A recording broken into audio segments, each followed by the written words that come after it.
عليكم ورحمة الله وبركاته. الحمد لله الذي بنعمته تتم الصالحات.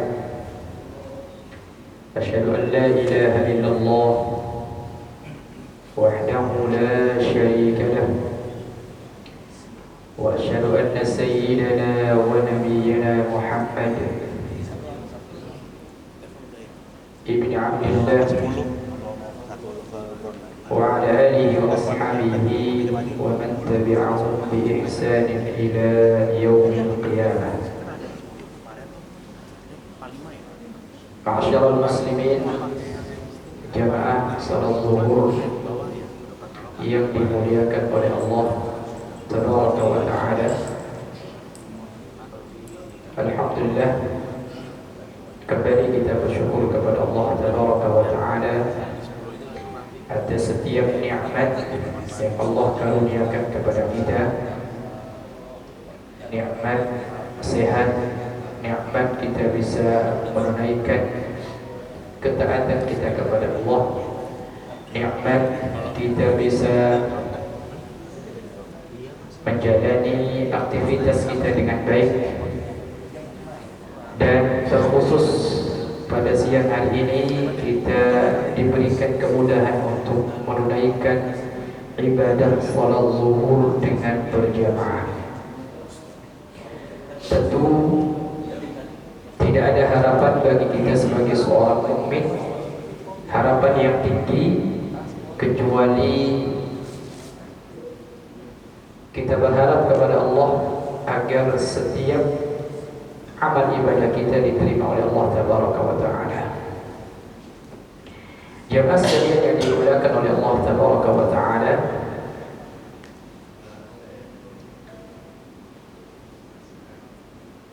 Allah Subhanahu wa Ta'ala menciptakan manusia di dunia ini beriringan dengan ujian dan fitnah. Jadi tidak ada manusia yang hidup di permukaan bumi ini tanpa diuji oleh Allah Tabaraka wa Ta'ala. Mau dia orang kaya, mau dia orang miskin, kalangan menengah, mau jadi karyawan kantor, mau jadi ibu rumah tangga, apapun profesi ataupun jabatan manusia di permukaan bumi ini, walaupun dia orang yang beriman ataupun yang tidak beriman, semua diuji oleh Allah Tabaraka wa Ta'ala. Dan Allah Subhanahu wa Ta'ala berfirman di dalam Al-Qur'anul Karim, وَلَنَبْلُوَنَّكُمْ بِشَيْءٍ مِنَ الْخَوْفِ وَالْجُوعِ وَنَقْصٍ مِنَ الْأَمْوَالِ وَالْأَنْفُسِ وَالثَّمَرَاتِ وَبَشِّرِ الصَّابِرِينَ.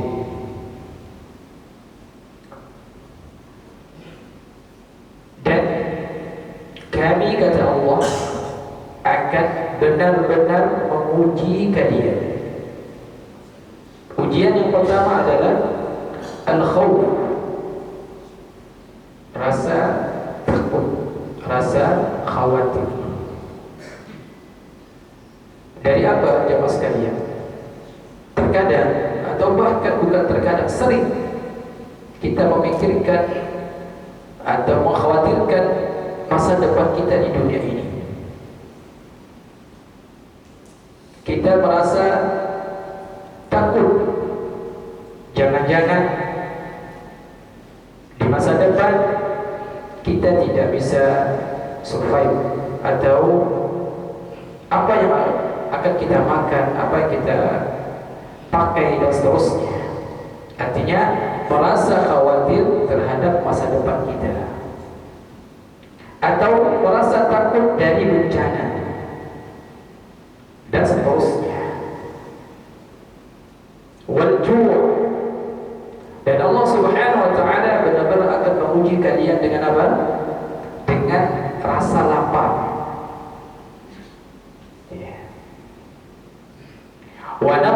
minal amwali wal anfusi wath thamarat, dan kurangnya makanan, buah-buahan dan sejenisnya. Maksudnya apa jemaah sekalian? Terkadang kita berada di atas, terkadang kita berada di bawah. Yang namanya roda kehidupan di dunia ini selalu berputar. Dan ini merupakan salah satu bentuk ujian dari Allah Tabaraka wa Ta'ala. Kita diuji oleh Allah dengan kemiskinan, kita diuji oleh Allah dengan kekayaan, kita diuji oleh Allah dengan rasa sakit. Bahkan sehat itu sendiri merupakan ujian dari Allah Tabaraka wa Ta'ala. Kata Allah dalam Al-Quran, wa nabluukum bil khairi wa syarri fitnah, wa nabluukum bil syarri wal khairi fitnah, dan kami akan uji kalian dengan apa? Dengan keburukan dan kebaikan. Maksudnya apa? Allah akan uji kita dari segi materi. Keburukan itu maknanya adalah kemiskinan, kurangnya harta. Dan kebaikan itu maknanya adalah kekayaan. Dua-duanya merupakan apa? Ujian dari Allah Tabaraka wa Ta'ala. Jemaah sekalian yang dimuliakan oleh Allah Tabaraka wa Ta'ala, namun ujian yang Allah berikan kepada kita menjadi sarana untuk meraih ibadah, menjadi sarana untuk meraih kemuliaan di sisi Allah Tabaraka wa Ta'ala, jika kita merespon ujian tersebut dengan keimanan kepada Allah Subhanahu wa Ta'ala. Makanya dalam sebuah hadis Nabi sallallahu alaihi wasallam memberikan kabar gembira bagi orang-orang yang beriman ketika diuji oleh Allah Tabaraka wa Ta'ala. Kata Nabi sallallahu alaihi wasallam, ajaban li amril mu'min, sungguh ajib, sungguh menakjubkan, ajaib, ajaib jemaah sekalian dalam diri seorang mukmin.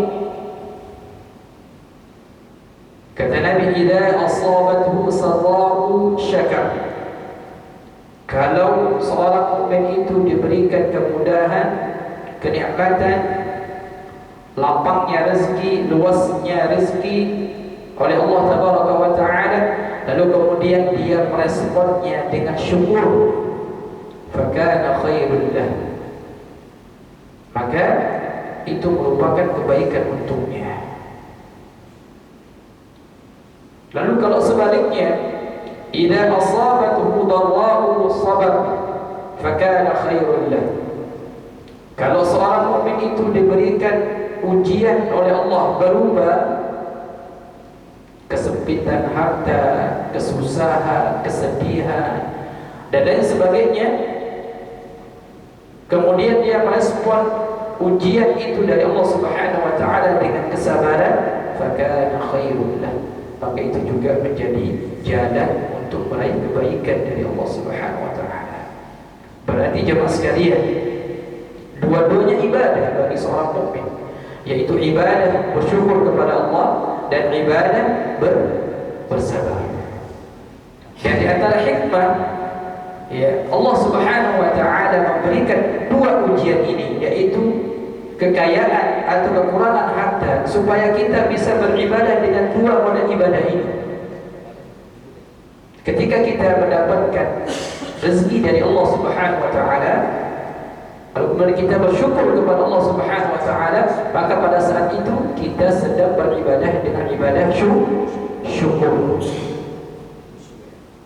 Ketika kita diuji oleh Allah Tabaraka wa Ta'ala dengan ujian, ya, kekurangan harta, terkadang mungkin dalam keadaan sempit, ya, habis modal, ataupun mungkin habis cadangan uang di rumah, sehingga kita dalam keadaan sempit, lalu kemudian kita merespon itu dengan kesabaran, maka pada saat itu Allah menginginkan kita untuk beribadah dengan ibadah sabar.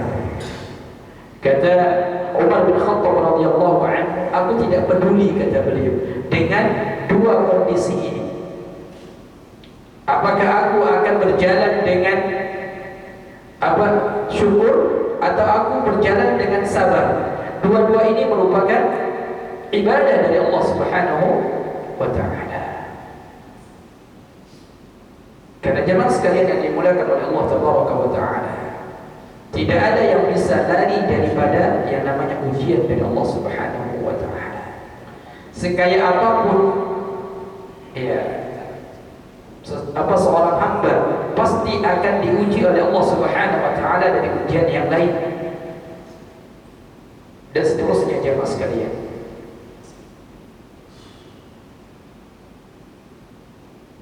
Karena selama kita masih hidup di dunia ini, maka selama itu pula Allah Subhanahu wa ta'ala akan memberikan kita ujian, supaya kita tahu atau Allah Subhanahu wa ta'ala mengetahui siapa di antara kita yang merespon nikmat-nikmat Allah Subhanahu wa ta'ala dengan rasa syukur, dan siapa yang tidak bisa merespon nikmat Allah dengan syukur.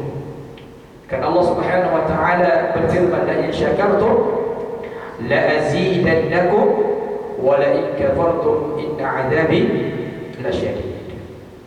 Jika kalian merespon nikmatku dengan syukur, kata Allah Subhanahu wa ta'ala, aku akan tambahkan. Dan jika engkau tidak bisa merespon nikmatku, maka hati-hati bahwa azabku sangat pedih. Ma'asyiral muslimin wa zumratal mu'minin rahimakumullah. Namun semua ujian itu bersifat dunia. Fitnah dunia jemaah sekalian. Dan kita harus memahami bahwa kalau kita diberikan kelebihan harta oleh Allah Subhanahu wa ta'ala, itu tidak akan lama. Kalau kita merasakan kekayaan di dunia ini, itu tidak akan lama jemaah sekalian. Sampai kita meninggal dunia, dan usia kita di dunia ini sangat singkat. Sebagaimana Nabi sallallahu alaihi wasallam mengatakan, a'maru ummati ma baina 60 wa 70. Usia umatku berkisar antara 60 sampai 70. Kalau Allah Subhanahu wa ta'ala takdirkan kita menjadi orang kaya, memiliki kelebihan harta, kita bisa menikmati sampai batas usia kita saja. Sebaliknya, kalau Allah Subhanahu wa ta'ala takdirkan kita menjadi hamba yang kekurangan harta, kita bisa merasakan kesusahan itu sampai batas usia saja. Enggak lama jemaah sekalian. Oleh karena itu jemaah sekalian, dunia ini, kalau kita membuka Al-Quran Al-Karim, kita akan mendapati begitu banyak di dalam Al-Quran Al-Karim Allah Subhanahu wa ta'ala tidak pernah memuji dunia. Namun di sisi yang lain, Allah Subhanahu wa ta'ala menanamkan kita kecintaan terhadap dunia. Ini sebagai ujian juga dari Allah Subhanahu wa ta'ala.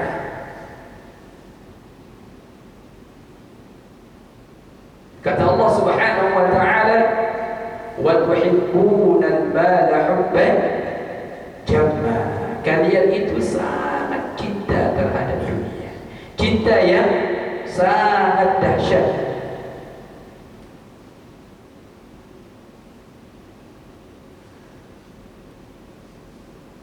Namun di sisi jemaah sekalian, di sisi yang lain, Allah Subhanahu wa ta'ala tidak pernah memuji dunia. Bahkan Allah Subhanahu wa ta'ala menghinakan dunia. Nabi sallallahu alaihi wasallam bersabda, "Lau kanatid dunya ta'dilu 'inda Allah janaha ba'udah, ma saqa kafiran minha syurbata ma'in." Kalau seandainya dunia itu bernilai di sisi Allah Subhanahu wa ta'ala, memiliki harga di sisi Allah Subhanahu wa ta'ala, maka maka dunia ini tidak akan diberikan kepada orang kafir walaupun sebesar sayap nyamuk. Seberat apa sayap nyamuk. Karena dunia di sisi Allah Subhanahu wa taala tidak ada artinya jemaah sekalian. Tidak berharga. Dan Allah Subhanahu wa taala berfirman ketika memberikan permisalan terhadap kehidupan dunia atau kenikmatan dunia, Allah Subhanahu wa taala berfirman, "I'lamu annama al-hayatud dunya la'ibun wa lahu." Ketahuilah wahai manusia, sesungguhnya kehidupan dunia itu hanya permainan saja, senda gurau, perhiasan. Wa tabakhur bainakum, tempat kalian saling berbangga-bangga, saling membandingkan nilai apa, nominal saldonya, saling berbangga-bangga dengan kemegahan apa rumahnya, mobil mewahnya. Di dunia itu permainan semuanya mas sekalian. Itu kata Allah. Kemudian wa takatsur fil amwali wal aulad. Di dunia tempat kalian saling memperbanyak apa? Amwal, harta benda, anak keturunan.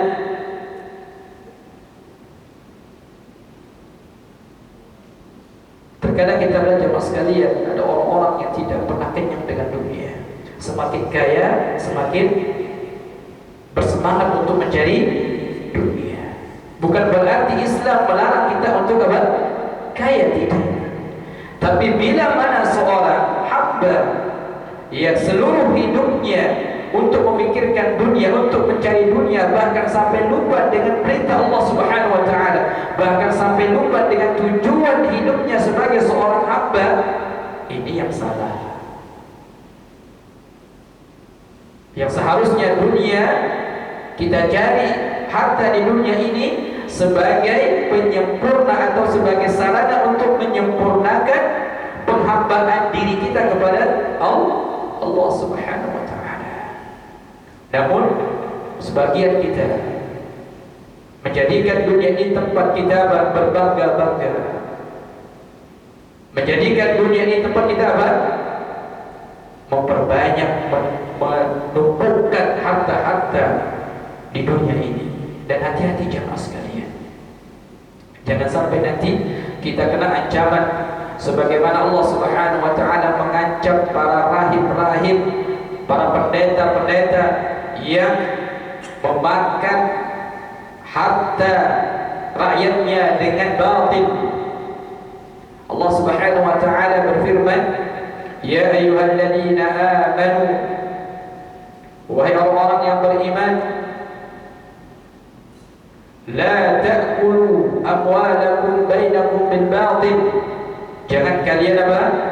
Memakan harta-harta sesama kalian dengan cara yang batil. Bahkan dalam surah At-Taubah Allah Subhanahu wa taala berfirman, "Fatukwa biha jibahuhum wa junubuhum wa zuhuruhum", dengan harta-harta yang mereka kumpulkan itu, fatukwa biha jibahuhum wa junubuhum wa zuhuruhum, nanti Allah akan setrika punggung-punggung mereka, jidat-jidat mereka, perut-perut mereka. Dan Allah katakan kepada orang-orang yang model seperti ini, "Hadza ma kanastum", ini harta yang kalian bangga-banggakan di dunia dahulu. Ini harta yang kalian kumpulkan di dunia dahulu. Ini harta yang kalian perbanyak di dunia dahulu. Fadhuqu ma kuntum taknizun, maka rasakan ya dari apa yang kalian kumpulkan. Jemaah sekalian yang dimuliakan oleh Allah Subhanahu wa taala, jadi harta dunia ini itu bagaikan apa? Dua mata pisau. Kalau kita tidak bisa memanfaatkan, menjadikan hatta dunia ini sebagai sarana untuk menyempurnakan ibadah kita kepada Allah Subhanahu wa taala, maka akan jadi fitnah. Akan apa? Akan menjadi fitnah. Dan ketika seorang hamba mampu dan bisa menjadikan hartanya untuk meraih ridha Allah Subhanahu wa taala, maka jadilah dia manusia yang mulia yang mengikuti jejak para salafus salih, di antaranya Utsman bin Affan, Abu Bakar As-Siddiq.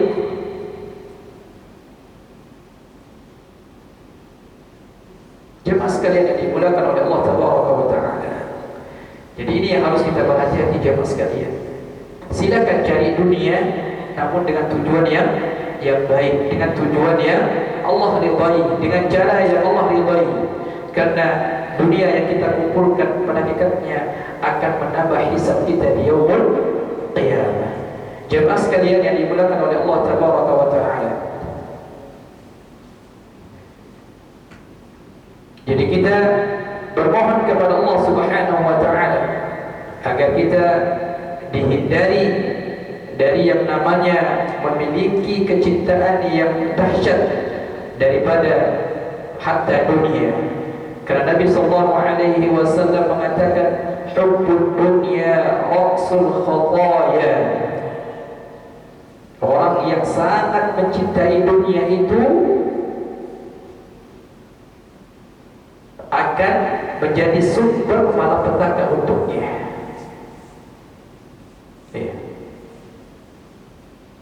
Dan Nabi sallallahu alaihi wasallam memberikan peringatan kepada kita sebagai umatnya terhadap fitnah dunia beserta kemewahannya. Dari hadis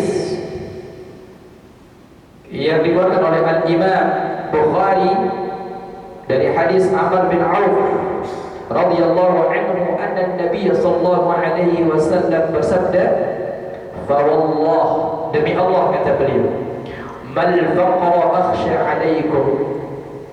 Bukan kefakiran yang aku khawatirkan terhadap kalian. Jadi Nabi itu lebih resah kalau umatnya itu diberikan apa? Harta. Beliau mengatakan apa? Wallahi, aku tidak khawatir terhadap kefakiran yang menimpa kalian. Walakinni, akan tetapi, akhsha an tubsata alaikumud dunya. Yang aku khawatirkan yang menimpa kalian adalah dibukakan pintu-pintu dunia. Kama musiqat ala man kana qablakum. Sebagaimana umat-umat terdahulu dibukakan oleh Allah Tabaraka wa taala bagaimana? Dunia. Fatanafasuha kama tanafasuha. Kemudian mereka berlomba-lomba untuk mencari dunia. Sebagaimana kalian sekarang berlomba-lomba untuk apa? Mencari dunia. Wa tuhlikakum kama ahlakatkum. Mereka kemudian hancur dengan apa?